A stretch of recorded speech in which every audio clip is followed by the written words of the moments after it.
So let's take a look at SDG 11, Sustainable Cities and Communities. The underlying principle of this SDG is to make cities and human settlements inclusive, safe, resilient, and sustainable. A very fine aspiration. Leaving no one behind. That's a theme that pervades the SDGs and a statement you will hear quite commonly when you're reviewing sustainability literature. In order to do that, we will require an intensified focus on the 1 billion slum dwellers that exist on our planet as we are.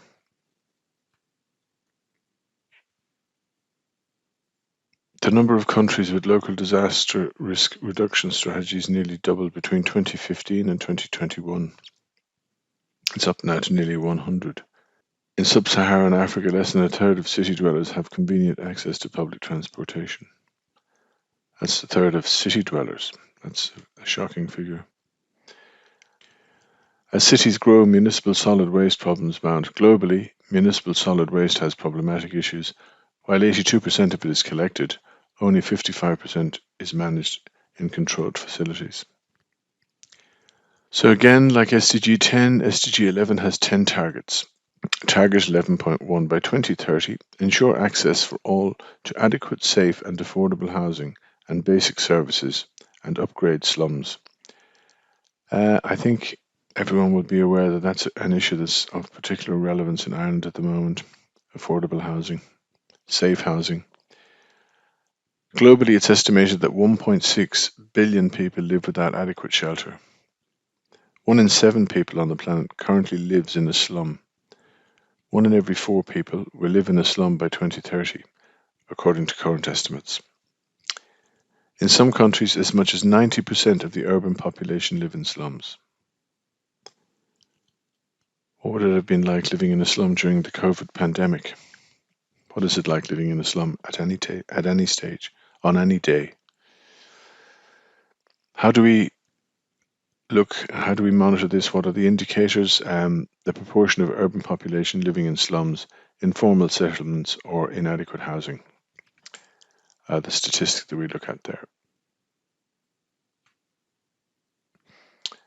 Target 11.2. By 2030, provide access to safe, affordable, accessible, and sustainable transport systems for all, improving road safety, notably by expanding public transport with special attention to the needs of those in vulnerable situations, women, children, persons with disabilities, and older persons. Reliable, accessible, and affordable public transport reduces pollution and traffic and promotes productivity and inclusion. Only half of the world's urban population has convenient access to public transportation, according to 2019 data from 610 cities in 95 countries worldwide.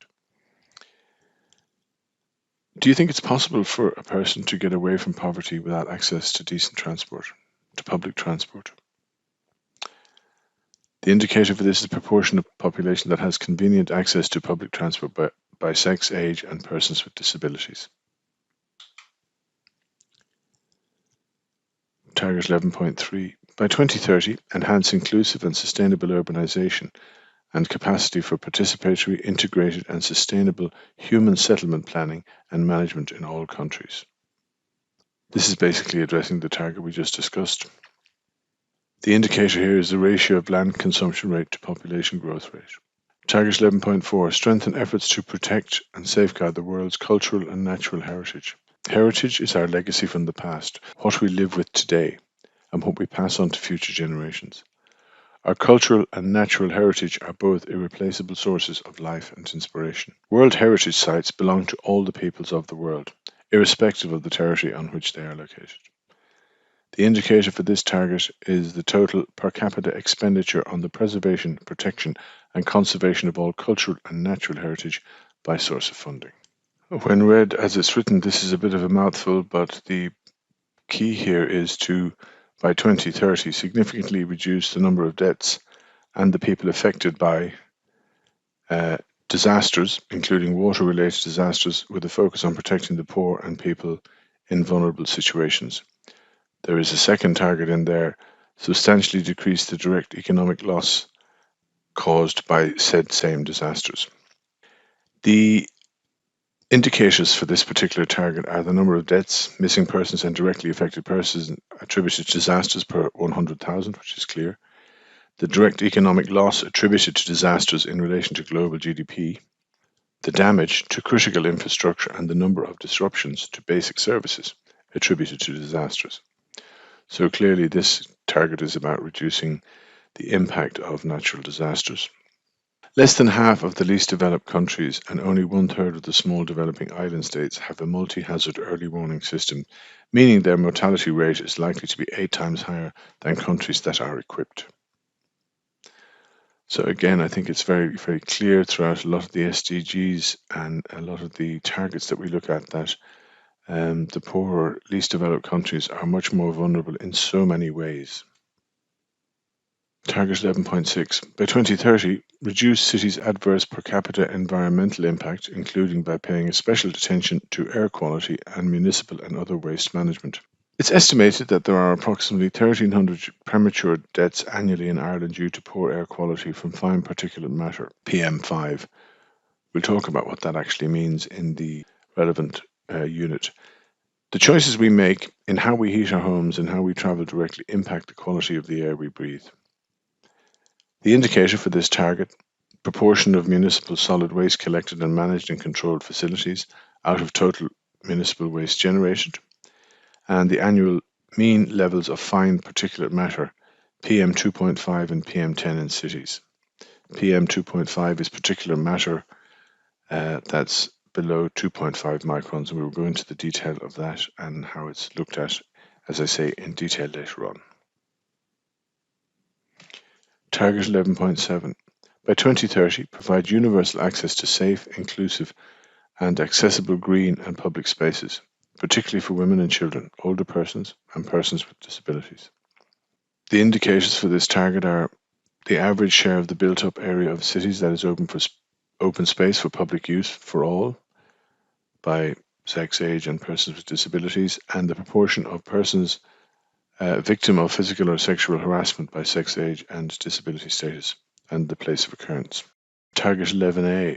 Support positive economic, social, and environmental links between urban, peri-urban, and rural areas by strengthening national and regional development planning. The indicator here is the number of countries that have a national urban policy or regional development plan that respond to population dynamics, ensure balanced territorial development, and increase local fiscal space. I think we're very unfortunate in Ireland to have a very well developed planning system. It may not be perfect, and there may be mistakes made perhaps in it, but it certainly provides for good overall infrastructural planning.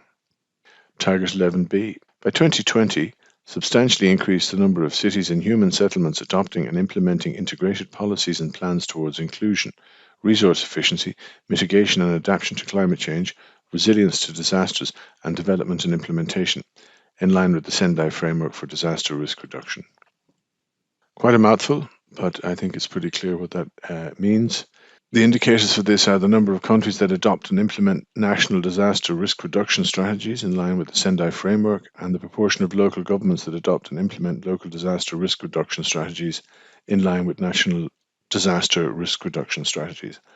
We will be going into a fair amount of detail on that particular issue in SDG 11 unit later on. Target 11C. Support least developed countries, including through financial and technical assistance, in building sustainable and resilient buildings utilizing local materials. This is something that would be very close to my own heart from coming from a construction background.